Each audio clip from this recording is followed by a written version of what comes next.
I'm not the fastest reader, but I get around to reading more books than people will ever read in their entire life. Reading the most books doesn't mean that you'll be reading up to 200 books per year. It just means that you're reading just enough, fast enough.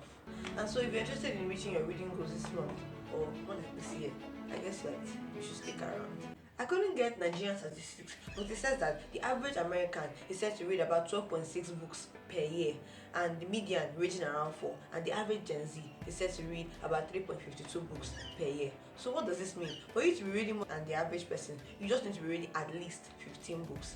And so this is coming from somebody who in 2022 I set a goal to read a whole lot of books, and I only ended up reading 2. I don't even think I finished it 2. And then in 2023 I set the same goal, and this time I managed to read 20, which doesn't sound like a lot, I know, but at least I managed to at least get close to the goal. So then, if there's one thing I can tell you about this, is that it's not about speed, it's simply about the way you're going to go about it. And so now I'm going to tell you the little changes that I made that made me to go from somebody that read 2 books in a year to over 20 books in a year. So let's stick around for that. So let's start from the first part, that from the onset, you've already set yourself up for failure. And don't worry, I used to do this as well too. At the beginning of the year, you can print paper that says, I want to read one book every 2 weeks. That's like around 28 books or something by the end of the year, and then you not end up reading any books. So the reason why that actually happens is because you're setting your reading goals completely wrong. It's not about the year, it's not about the week, it's not about the day. If it's possible, it's about the hour.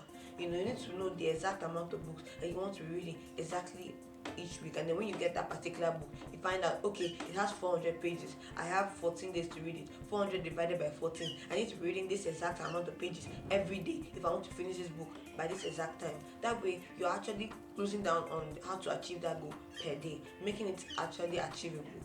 Just like how they usually say those kind of things, that the power in a man is shown in his daily routine. So you need to figure out a way in which you can put that your reading goal into every single day, so that you can make it more achievable.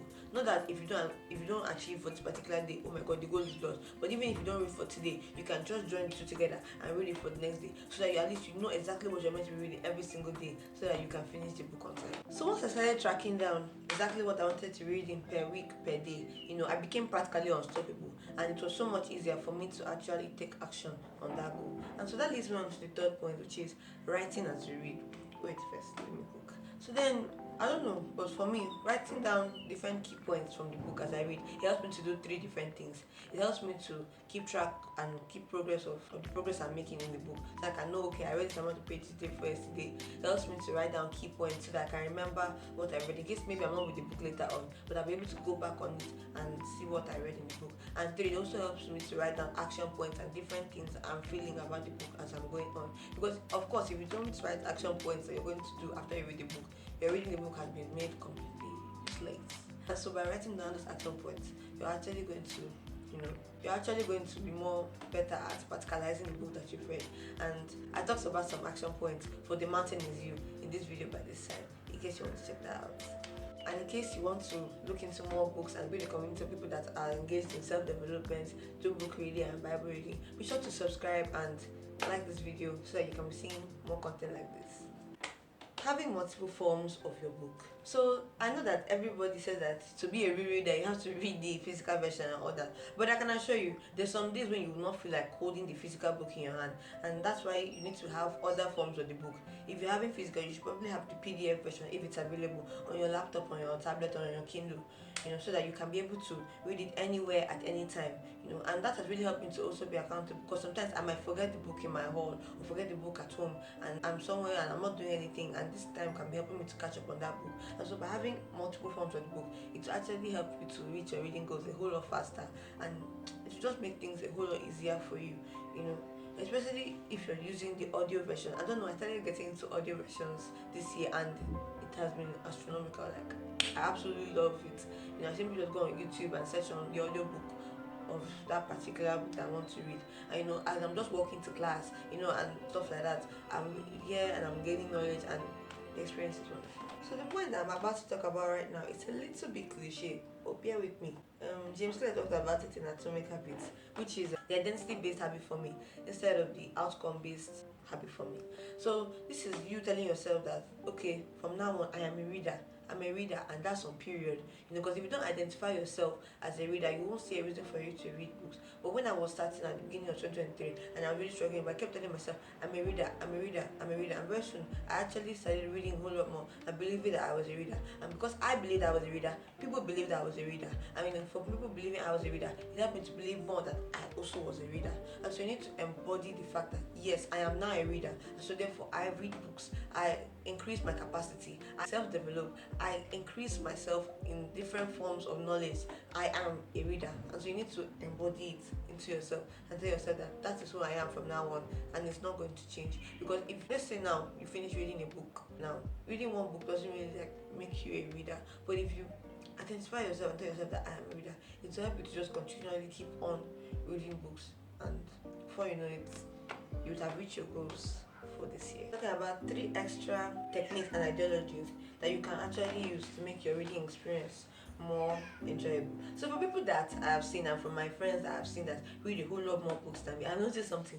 You just see them like this reading up to like 3-4 books at a time. And if you want to see the summary on this book, Achieve It to Believe It, I'm going to be leaving the link in the description because we're going to be talking about this very soon in February. So be sure to subscribe if you want to be part of those that are going to be reviewing this particular book.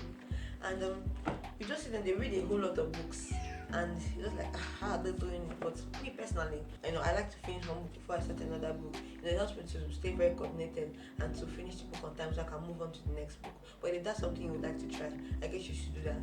And the second tip for me would be you telling yourself that you don't have enough time to read books. I remember in my 100 level when I started watching anime. I always thought I didn't have time to read my Bible, no manner of things. But when I started watching anime, time just came. I don't know, it just formed. Like, it's wild. So for something that you actually like and for something that you actually want to start doing, you actually have to make time for it. This time will not just fall on your head. Everybody has like 24 hours, and you have to find a way to, create that time to do things that are actually important to you and will actually help. And then the last one, it is okay to not finish books. This particular book that I'm holding here, I was reading the PDF version one time like that, but because the print was quite old, I couldn't really understand it. And the book was, funny enough, a really, really good book, which I'm going to summarize in this soon too. But I didn't finish the book. Why? Because I wasn't really understanding and I wasn't really feeling the book. So, because sometimes you might not really understand what you're reading, and you could be reading so many other books that will actually be benefiting you. So, in case you don't really feel like reading that particular book at this point in time, just move on to another book. I have a friend like that too. Sometimes she will stop a particular book, but then she'll end up going back to the book in the end. You don't have to finish the book right now. It's not do or die. It's not that you're reading something that is giving you inspiration, that is giving you the motivation to do things and change your life. It's just that you're reading books that when you're reading books, you're just getting that light bulb kind of moments, and I hope that you enjoy reading as much as I do this year. So I really hope that you guys enjoyed this video, and in case you're not looking forward to starting your self-help book journey, I'll be leaving a link to this video on this side for the mountain is used. That talks about how to overcome self-sabotage so you don't stop yourself from achieving your greatest potentials. And I also want to help you guys to be accountable. I'm also going to start first. How many books do you want to read this year, and how many books per month do you think you're going to have to read to get to that your exact goal? So be sure to check the pin comment down below and comment down how many books that you actually want to read this year. I hope that you guys achieve your goals. I love you guys so much. Thank you for joining me to build this community of self-development people. In case you are still interested in building a community of people that are developing themselves through Bible reading and book reading, be sure to subscribe. I love you guys so much. See you guys another day on this channel.